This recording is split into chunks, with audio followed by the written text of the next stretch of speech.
Alors nous avons travaillé dans le territoire de Nyiragongo. D'abord, nous étions plus motivés par son background de la violence.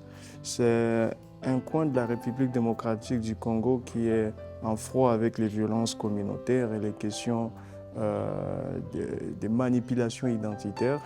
Alors notre initiative Muungano a 3 axes principaux. Le premier axe, c'est la création des espaces de réflexion. Nous en avons fait au total 3 dans le territoire de Nyiragongo, où nous avons réuni les jeunes des confessions religieuses ainsi que les autorités locales.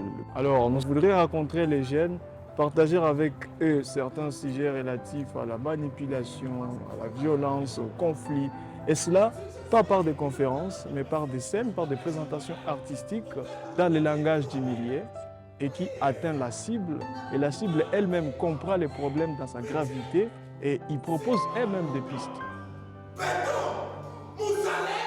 À travers formation yenye tulipata nikakamata ile initiative ya kwenda kupana message mcommunauté pour que communauté ijue nini tuko tunafanya, sababu ile message haikukuwa ya kubakilia kwangu mie mwenyewe, ila umuhimu ilikuwa ni ya kwenda kutapanya ndani ya jamii kusudi population nao ikuwe na ile habari ya kujua kama tuna tatizo, aloro ile tatizo tunapasha ichangia sie bote kwa kuleta amani na kuishi pamoja sawa vile watoto wa nyumba moja, watoto wa baba moja. Hii sensibilisation ni ya maana sana, tunashukuru na mkuwe na kia tusaidia kila mara kutupatia information ndani ya mtaa wetu ya Nyiragongo. Maana tukipata usalama na amani, tukiishi kwa umoja, antuka tutaishi bie, tutakuwa watu wazima kabisa.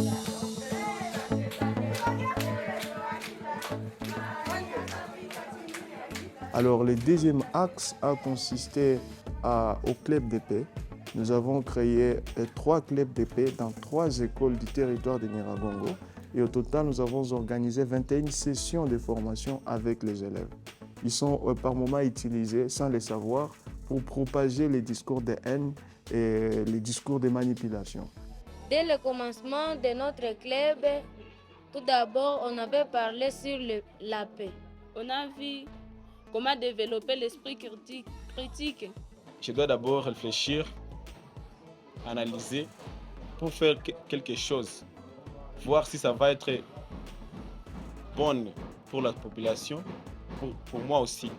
Si je ne veux pas nuire quelqu'un, donc je dois éviter d'être manipulé. C'est ça que j'ai retenu. Après la formation de ces élèves, nous les avons aussi initiés à faire des approches innovantes des restitutions. Et il y a ceux qui ont choisi la poésie, ceux qui ont fait l'islam, ceux qui ont fait les chants, ceux qui ont fait des discours pour restituer d'abord au sein de leurs écoles respectives et au sein de la communauté. Bon, cette activité nous a beaucoup égayés en telle sorte qu'il faudrait que ces messages soient introduits dans un programme pour que l'enfant acquise ça comme une matière appropriée et non passagère. Le troisième axe de l'espace Muungano, c'est la formation des autorités de base par rapport au mode alternatif de résolution de conflits. Et comme Nyiragongo, c'est un territoire avec une proportion inquiétante de conflits fonciers, on s'est rendu compte que ces chefs, ces autorités, ils sont en même temps acteurs et responsables de certains conflits fonciers dans le Nyiragongo. En fait, ninashukuru sana ile organisation ya wale wajene wa Youth Lab. Na mambo yenyewe biko natuforme ilisha tukukua inaenda yule matante zetu. En fait, ce sont les jeunes benye banatonisha comment on peut résoudre les conflits na haiyafikia kukiangu kia juu. Durant cette période de 3 mois, nous avons eu à nous faire quelques engagements, parmi lesquels il y avait d'abord la publication des bas, des ventes parcellaires, toutes les parcelles qui seront vendues, qui soient au moins affichées là-bas, que celui qui est en train de passer, qui sache que non, telle parcelle est en vente. S'il y a des contentieux quant à cela, il viendra maintenant réclamer, en fait, que l'on puisse éviter au moins les conflits fonciers pour y surgir. Et le troisième engagement, c'était l'engagement que nous sommes dit que non, on devait aussi faire des plaidoyers pour ce qui est de la prise en charge des cadres de base. Nous nous sommes rendus compte que la plupart des conflits fonciers, les cadres de base ont aussi une partie prise dans cela.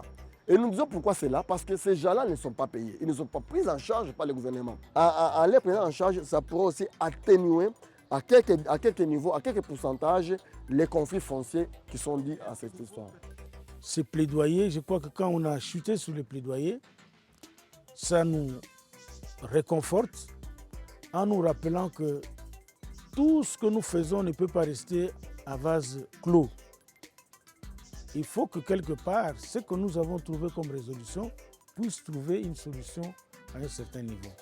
Et je pense encore que lorsque ce plaidoyer aura lieu, ça aura un impact sur notre population et les autorités.